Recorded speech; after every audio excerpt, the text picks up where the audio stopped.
Assalamu alaikum guys. Congratulations and welcome to second year of your BDS journey. बहुत बहुत मुबारक हो कि आप सब ने फर्स्ट ईयर क्लियर कर लिया है और फाइनली आप सेकंड ईयर नेक्स्ट ईयर में आप प्रमोट हो गए हैं.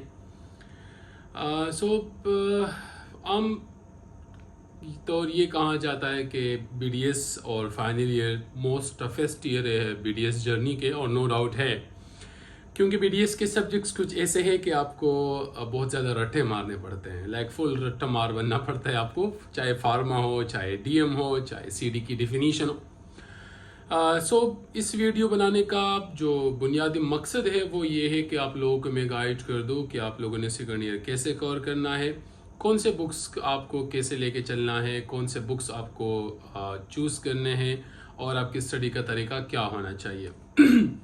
हम स्टार्ट करेंगे फार्माकोलॉजी से. फार्माकोलॉजी के लिए मार्केट में बहुत ज़्यादा बुक्स अवेलेबल है.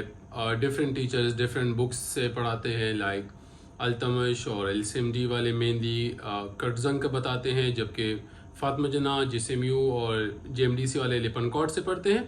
और वैसे भी GCMU के मेन टेक्स्ट बुक के अंदर जो है वो आपका मेन टेक्स्ट बुक लिपनकॉट है फार्माकोलॉजी के लिए. लिपनकॉट के फ़ायदे ये हैं कि एक तो वो सिंपल इंग्लिश में है, थोड़ा लेंथी है लेकिन सिंपल इंग्लिश में है तो आराम से आपको समझ आ जाता है. आपको फार्माकोलॉजी के लिए लिपनकॉट फॉलो करना है. उसमें मोस्ट इम्पोर्टेंट चैप्टर्स जो है जो कि आपको याद होने चाहिए फॉर वाइवाज, जहाँ से आपका 60 to 80% पेपर आता है थ्योरी का और ऑस्की का.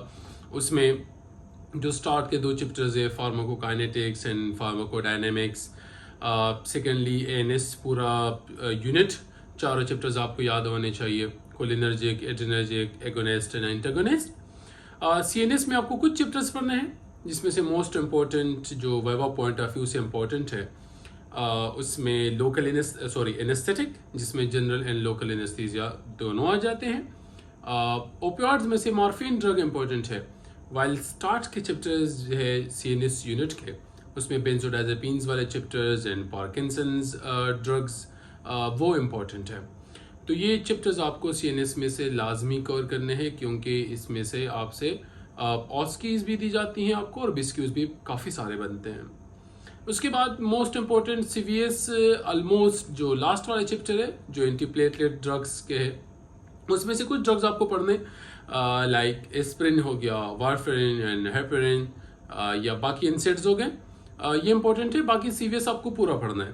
ब्लड प्रेशर के ड्रग्स है, एंटी हाइपरटेंसिव, एंजाइना के ड्रग्स है, हार्ट फेलियर के ड्रग्स है तो और माइकोर्डियल इन्फार्क्शन के ड्रग्स है, वो मोस्ट इंपॉर्टेंट है. ये आपको 100% कवर करना है. इसके अलावा एंटीमाइक्रोबियल्स मोस्ट इंपॉर्टेंट, पेंसिलिन वाले cell wall synthesis inhibitors and protein synthesis inhibitors और फ्लोरोक्विनोलॉन्स, ये मोस्ट इंपॉर्टेंट है. इस पे वाइवाज लाजमी आते हैं.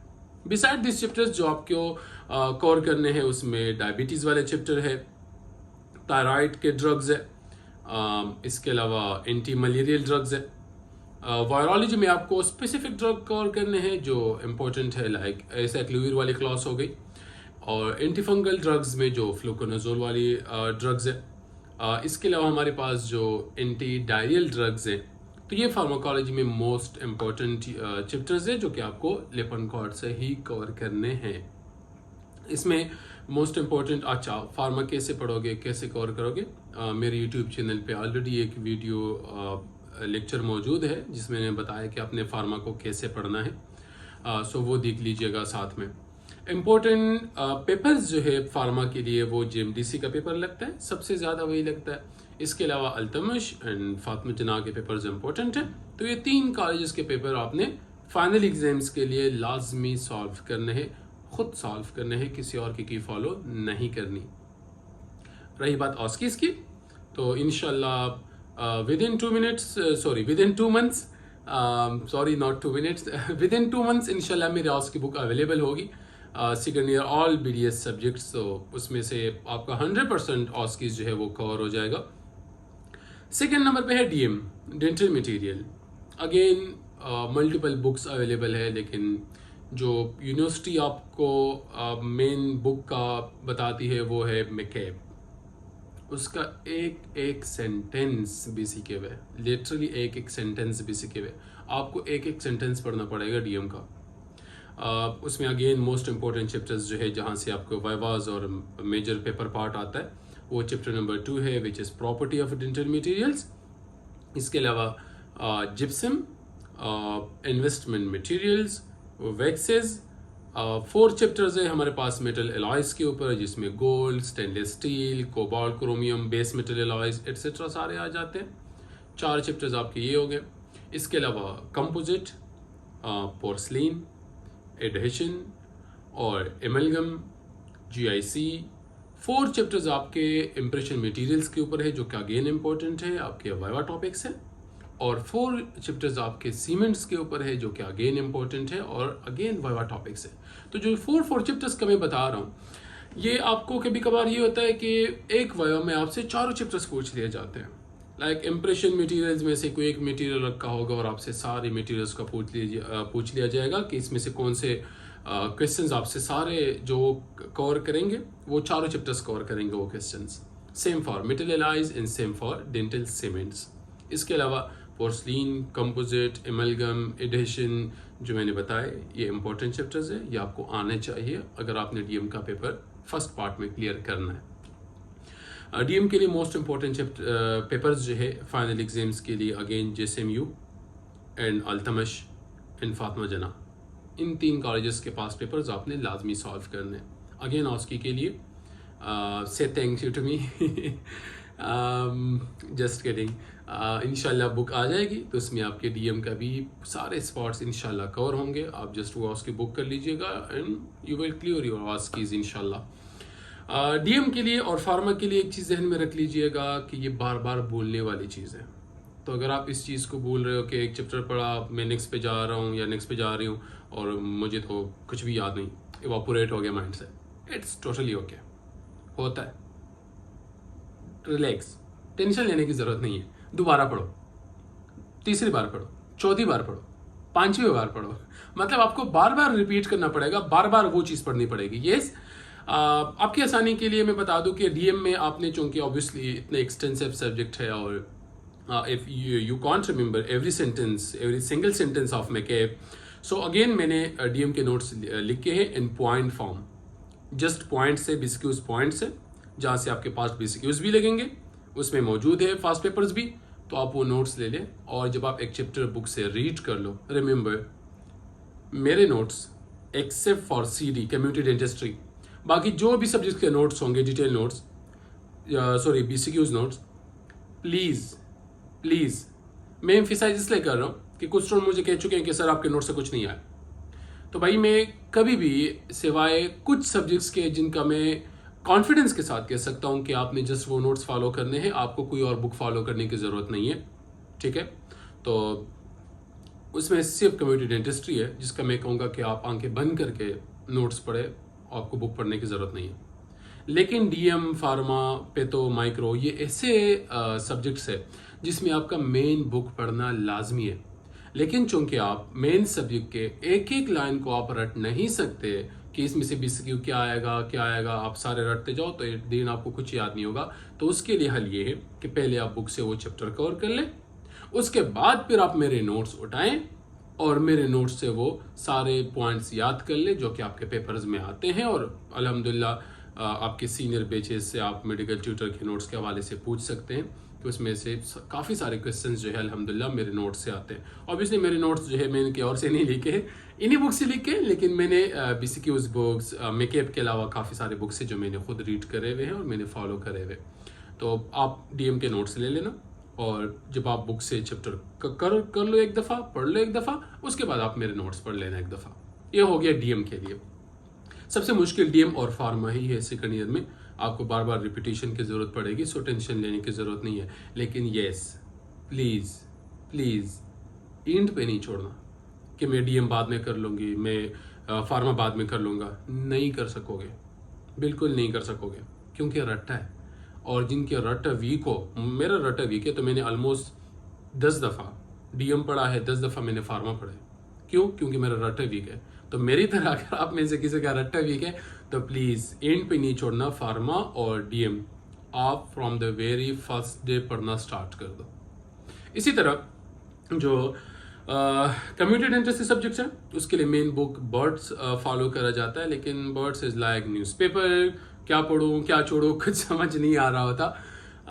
तो अगेन आप अपने सीनियर से पूछ सकते हैं medical tutor community dentist notes.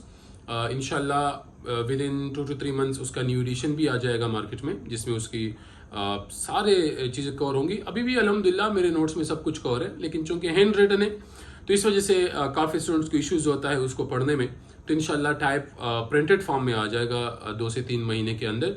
तो वो नोट्स आप आंखें बंद करके, आपको लिटरली बुक पढ़ने की ज़रूरत नहीं है। मैं गारंटी देता हूँ कि अगर आपने वो नोट सही से कर लिए आप डिस्टिंक्शन ले लोगे, जस्ट क्लियर नहीं, आप डिस्टिंक्शन ले लोगे कम्युनिटी डेंटिस्ट्री में।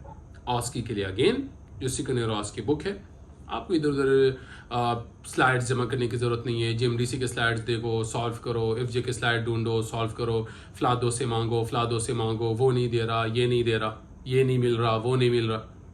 इन चीज़ों से आपकी जान छूट रही है। एक book more than enough. Last subject which is pathology and microbiology. Pathology के लिए जो चार्ट्स है और पिक्चर्स है जो कि आपको ऑस्कीज वगैरह में दी जाती है, तो वो बेग्रोबिन से दी जाती है। तो बेग्रोबिन आपके पास पीडीएफ फॉर्म में एटलीस्ट होना चाहिए, ताकि आप वहाँ से चार्ट्स देख सको, आप वहाँ से पिक्चर्स देख सको जो हिस्टो पिक्चर्स या क्लिनिकल पिक्चर्स है। बाकी इनाम Danish is more than enough. आप इनाम दानिश पढ़ो, और उसमें भी मोस्ट इंपॉर्टेंट चैप्टर्स है, स्टार्ट के 5 चैप्टर्स है जो बेसिक पैथोलॉजी है, जिसमें सेल इंजरी है, इन्फ्लेमेशन है और हेमोडायनेमिक डिसऑर्डर्स है। इसके अलावा उसमें न्यूप्लेजिया है और 1-2 चैप्टर और है जब मुझे याद नहीं, लेकिन स्टार्ट के 5 चैप्टर्स आपको पढ़ने। बाकी स्पेशल पैथोलॉजी है लाइक ब्लड वेसल डिसऑर्डर्स, जिसमें डीप वेनस थ्रोम्बोसिस है या पल्मोनरी एम्बोलिज्म है, और साथ में चेस्ट के कुछ डिसऑर्डर्स एंड जीआईटी के कुछ disorders like Crohn disease and ulcerative colitis, और एंडोक्राइन सिस्टम में लाइक थायराइड के जो डिसऑर्डर्स है। तो स्पेशल पैथोलॉजी है, वो टॉपिक्स आप कवर करो। अच्छी बात है, नहीं कवर करते तो इससे इम्पैक्ट नहीं पड़ता आपके पेपर के ऊपर। माइक्रोबायोलॉजी मोस्ट इम्पोर्टेंट, बेसिक भी और स्पेशल भी। आपको बेसिक बैक्टीरियोलॉजी भी आनी चाहिए और स्पेशल बैक्टीरियोलॉजी भी आनी चाहिए। बेसिक बैक्टीरिया का स्ट्रक्चर, बैक्टीरिया के जो डायग्नोसिस मेथड्स है वो आपको रट्टे होने चाहिए। फिर हम बैक्टीरियाज के लिए gram staining and acid fast staining करते हैं, ये दोनों प्रोसीजर्स आपको डिटेल में याद होने चाहिए, ऑस्कीज में पूछे जाते हैं। स्पेशल बैक्टीरियोलॉजी आपको A to Z याद होनी चाहिए। इसमें से आपका पूरा माइक्रो आता है, लिटरली पूरा माइक्रो यही से कवर होता है। उसके बाद वायरोलॉजी है, तो वायरोलॉजी में जो हेपेटाइटिस वायरसेस है या बाकी वायरसेस जो इम्पोर्टेंट है आप वो करोगे, ठीक है। मेन बुक से लिविंसन, सॉरी वो बताना भूल गया था कि माइक्रो के लिए हम लिविंसन फॉलो करते हैं, ठीक है। और लास्ट जो है वो हाइपर सेंसिटिविटी वाले चैप्टर है जो कि आपने वहाँ से कवर करना है। तो ये माइक्रोबायोलॉजी का पार्ट हो गया। अगेन जो इम्पोर्टेंट चैप्टर्स है माइक्रोबायोलॉजी के लिए, सॉरी इम्पोर्टेंट पास्ट पेपर्स है, वो एफजे के मोस्ट इम्पोर्टेंट। एफजे के आपको अगर पिछले 3 साल के पेपर्स मिलते हैं तो आप वो सॉल्व करो। एफजे के प्लस अल्तमश के एंड जीएमडीसी के, ये 3 पेपर्स आपके एग्जाम के लिए अगेन इम्पोर्टेंट है। और अगेन ऑस्कीज के लिए तो मेडिकल ट्यूटर नोट्स जो ऑस्की बुक है इंशाल्लाह आ जाएगा। तो 4 बुक्स की ऑस्कीज आपकी वहाँ से कवर हो जाएगी, ठीक है। आपको इसमें कोई टेंशन लेने की ज़रूरत नहीं है, जस्ट वो बुक पढ़ो, उसमें पिक्चर सब कुछ होगा, आपने वो स्लाइड्स करके जाने हैं और इंशाल्लाह आप अपनी ऑस्कीज क्लियर कर लोगे। फिर भी through out your second year आपको सबको, किसी को भी किसी भी सब्जेक्ट के अंदर किसी भी टॉपिक पे कोई भी मसला हो तो you guys can always ask on medical tutor group. तो एक रिक्वेस्ट तो आप सबसे ये है कि जो यूट्यूब चैनल है मेरा वो सब्सक्राइब करें प्लीज़, अपने दोस्तों के साथ, अपने कोलीग्स के साथ शेयर कर लीजिएगा, सीनियर्स जूनियर्स दोनों के साथ। जो मेडिकल ट्यूटर ग्रुप है आप लोग सेकंड ईयर में आ गए हैं, आप लोग को पता है कि जो डेटा मैंने शेयर किया था उसमें से आप लोग की कितनी हेल्प हुई, कितनी नहीं हुई। तो प्लीज़ आपने जूनियर्स को ज़रूर बताएगा कि वो medical tutor first year group join कर ले। ऑब्वियसली आप सबके बेनिफिट के लिए यही चीज़ें हैं जो कि आपके आगे नीली में भी काम आती है। और जैसे मैंने आप लोग के फर्स्ट ईयर में हेल्प की थी तो same second year, third year, final year always, जहाँ तक इंशाल्लाह मैं खुद जाऊँगा तो मेरी कोशिश होगी कि मैं अपने जूनियर्स को सेम उसी तरीके से गाइड करूँ जो वे मैंने फॉलो करा होगा अपने लिए, ठीक है, तो एक रिक्वेस्ट ये है कि आप मेरा फेसबुक पेज लाइक कर दें, यूट्यूब चैनल सब्सक्राइब कीजिएगा, और जो मेरे के ट्विटर व्हाट्सएप ग्रुप्स हैं खुद भी ज्वाइन करें, दूसरों को भी ज्वाइन करने का कहें, क्योंकि ये सब आपके फ़ायदे के लिए है। Thank you so much.